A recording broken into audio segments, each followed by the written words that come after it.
ಅಲ್ಲದೆ ನಮ್ಮ ಈಗಿನ ಪತ್ರಿಕಾ ಭವನಕ್ಕೆ ಅಂದು ಲೋಕಸಭಾ ಸದಸ್ಯರಾಗಿ ಸಂಸದರ ನಿಧಿಯಿಂದ ಅನುದಾನ ಮಂಜೂರು ಮಾಡಿದ್ದ ಮೈಸೂರಿನ ರಾಜವಂಶಸ್ಥರಾಗಿದ್ದ ದಿವಂಗತ ಶ್ರೀಕಂಠದತ್ತ ನರಸಿಂಹರಾಜ ಒಡೆಯರ್ ಅವರ ಸಹಾಯವನ್ನು ಕೂಡ ನಮ್ರತೆಯಿಂದ ಸ್ಮರಿಸುತ್ತೇನೆ.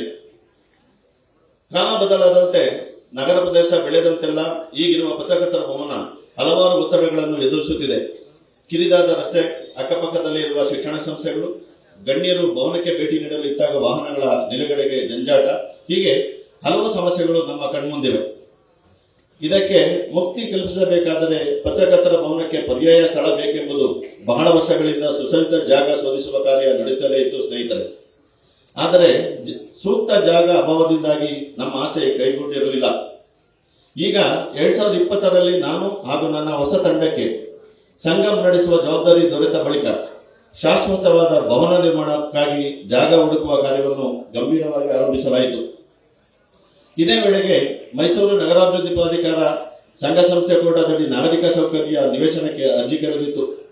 ಅಂದಿನ ಜಿಲ್ಲಾ ಉಸ್ತುವಾರಿ ಸಚಿವರಾಗಿದ್ದ ಎಸ್.ಟಿ. ಸೋಮಶೇಖರ್ ಅವರಿಗೆ ನಮ್ಮ ಸಂಘದ ಪರಿಸ್ಥಿತಿ ವಿವರಿಸಿದಾಗ ಸಿಎ ನಿವೇಶನಕ್ಕೆ ಅರ್ಜಿ ಸಲ್ಲಿಸುವಂತೆ ಮಾರ್ಗದರ್ಶನ ಮಾಡಿದರು.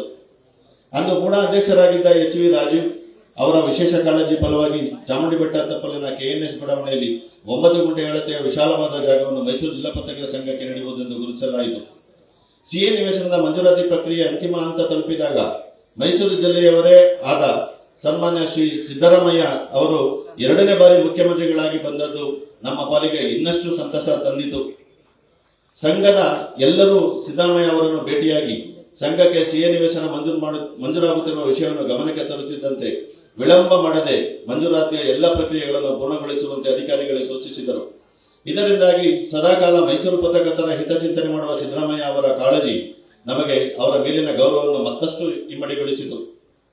ಇನ್ನು ಈ ಸಿಎ ನಿವೇಶನ ದೊರಕಲು ಅನೇಕರು ನಮಗೆ ಪ್ರತ್ಯಕ್ಷ ಪರೋಕ್ಷ ಸಹಕಾರ ನೀಡುತ್ತಾ ಬಂದಿದ್ದಾರೆ. ಮೈಸೂರು ನಗರಾಭಿವೃದ್ಧಿ ಪ್ರಾಧಿಕಾರದ ಆಯುಕ್ತರಾದ ಜಿಟಿ ದಿನೇಶ್ ಕುಮಾರ್, ನಗರ ಯೋಜಕ ಸದಸ್ಯ ಶೇಷ, ನಗರ ಯೋಜನಾ ಶಾಖೆಯ ಸಹಾಯಕ ನಿರ್ದೇಶಕ ಯಜ್ಞೇಂದ್ರ, ಈ ಕೆಎನ್ಎಸ್ ಬಡಾವಣೆ ಅಭಿವೃದ್ಧಿಪಡಿಸಿರುವ ಕೆ ನಾಗೇಗೌಡ, ಸಿಎ ನಿವೇಶನದಲ್ಲಿ ಕಟ್ಟಡ ನಿರ್ಮಿಸಲು ಅಲ್ಲದೆ ನಮ್ಮ ಈಗಿನ ಪತ್ರಿಕಾ ಭವನಕ್ಕೆ ಅಂದು ಲೋಕಸಭಾ ಸದಸ್ಯರಾಗಿ ಸಂಸದರ ನಿಧಿಯಿಂದ ಅನುದಾನ ಮಂಜೂರು ಮಾಡಿದ್ದ ಮೈಸೂರಿನ ರಾಜವಂಶಸ್ಥರಾಗಿದ್ದ ದಿವಂಗತ ಶ್ರೀಕಂಠದತ್ತ ನರಸಿಂಹರಾಜ ಒಡೆಯರ್ ಅವರ ಸಹಾಯವನ್ನು ಕೂಡ ನಮ್ರತೆಯಿಂದ ಸ್ಮರಿಸುತ್ತೇನೆ. ಕಾಲ ಬದಲಾದಂತೆ ನಗರ ಪ್ರದೇಶ ಬೆಳೆದಂತೆಲ್ಲ ಈಗಿರುವ ಪತ್ರಕರ್ತರ ಭವನ ಹಲವಾರು ಒತ್ತಡಗಳನ್ನು ಎದುರಿಸುತ್ತಿದೆ. ಕಿರಿದಾದ ರಸ್ತೆ, ಅಕ್ಕಪಕ್ಕದಲ್ಲಿ ಇರುವ ಶಿಕ್ಷಣ ಸಂಸ್ಥೆಗಳು, ಗಣ್ಯರು ಭವನಕ್ಕೆ ಭೇಟಿ ನೀಡಲು ಇದ್ದಾಗ ವಾಹನಗಳ ನಿಲುಗಡೆಗೆ ಜಂಜಾಟ, ಹೀಗೆ ಹಲವು ಸಮಸ್ಯೆಗಳು ನಮ್ಮ ಕಣ್ಮುಂದಿವೆ. ಇದಕ್ಕೆ ಮುಕ್ತಿ ಕಲ್ಪಿಸಬೇಕಾದರೆ ಪತ್ರಕರ್ತರ ಭವನಕ್ಕೆ ಪರ್ಯಾಯ ಸ್ಥಳ ಬೇಕೆಂಬುದು ಬಹಳ ವರ್ಷಗಳಿಂದ ಸುಸಜ್ಜಿತ ಜಾಗ ಶೋಧಿಸುವ ಕಾರ್ಯ ನಡೆಯುತ್ತಲೇ ಇತ್ತು ಸ್ನೇಹಿತರೆ. ಆದರೆ ಸೂಕ್ತ ಜಾಗ ಅಭಾವದಿಂದಾಗಿ ನಮ್ಮ ಆಸೆ ಕೈಗೂಡಿರಲಿಲ್ಲ.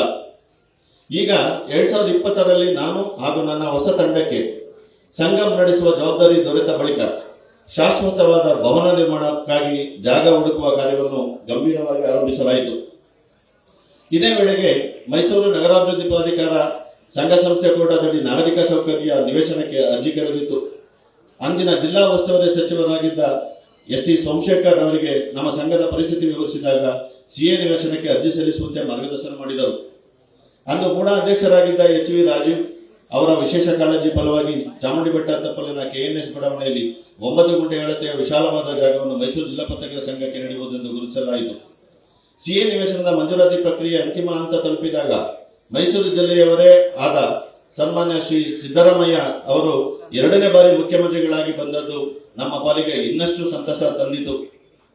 ಸಂಘದ ಎಲ್ಲರೂ ಸಿದ್ದರಾಮಯ್ಯ ಅವರನ್ನು ಭೇಟಿಯಾಗಿ ಸಂಘಕ್ಕೆ ಸಿಎ ನಿವೇಶನ ಮಂಜೂರಾಗುತ್ತಿರುವ ವಿಷಯವನ್ನು ಗಮನಕ್ಕೆ ತರುತ್ತಿದ್ದಂತೆ ವಿಳಂಬ ಮಾಡದೆ ಮಂಜೂರಾತಿಯ ಎಲ್ಲ ಪ್ರಕ್ರಿಯೆಗಳನ್ನು ಪೂರ್ಣಗೊಳಿಸುವಂತೆ ಅಧಿಕಾರಿಗಳಿಗೆ ಸೂಚಿಸಿದರು. ಇದರಿಂದಾಗಿ ಸದಾಕಾಲ ಮೈಸೂರು ಪತ್ರಕರ್ತರ ಹಿತಚಿಂತನೆ ಮಾಡುವ ಸಿದ್ದರಾಮಯ್ಯ ಅವರ ಕಾಳಜಿ ನಮಗೆ ಅವರ ಮೇಲಿನ ಗೌರವವನ್ನು ಮತ್ತಷ್ಟು ಇಮ್ಮಡಿಗೊಳಿಸಿತು.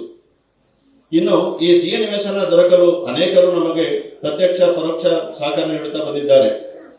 ಮೈಸೂರು ನಗರಾಭಿವೃದ್ಧಿ ಪ್ರಾಧಿಕಾರದ ಆಯುಕ್ತರಾದ ಜಿಟಿ ದಿನೇಶ್ ಕುಮಾರ್, ನಗರ ಯೋಜಕ ಸದಸ್ಯ ಶೇಷ, ನಗರ ಯೋಜನಾ ಶಾಖೆಯ ಸಹಾಯಕ ನಿರ್ದೇಶಕ ಯಜ್ಞೇಂದ್ರ, ಈ ಕೆಎನ್ಎಸ್ ಬಡಾವಣೆ ಅಭಿವೃದ್ಧಿಪಡಿಸಿರುವ ಕೆ ನಾಗೇಗೌಡ, ಸಿಎ ನಿವೇಶನದಲ್ಲಿ ಕಟ್ಟಡ ನಿರ್ಮಿಸಲು ಅನುಕ್ಷಣದ ಸುದ್ದಿಗಳಿಗಾಗಿ ವಿಸ್ತಾರ ನ್ಯೂಸ್ ಯೂಟ್ಯೂಬ್ ಚಾನೆಲ್ ಸಬ್ಸ್ಕ್ರೈಬ್ ಮಾಡಿ.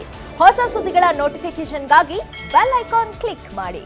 ಲೇಟೆಸ್ಟ್ ಅಪ್ಡೇಟ್ಸ್ಗಾಗಿ www.vistaranews.com ವೆಬ್ಸೈಟ್ಗೆ ವಿಸಿಟ್ ಮಾಡಿ.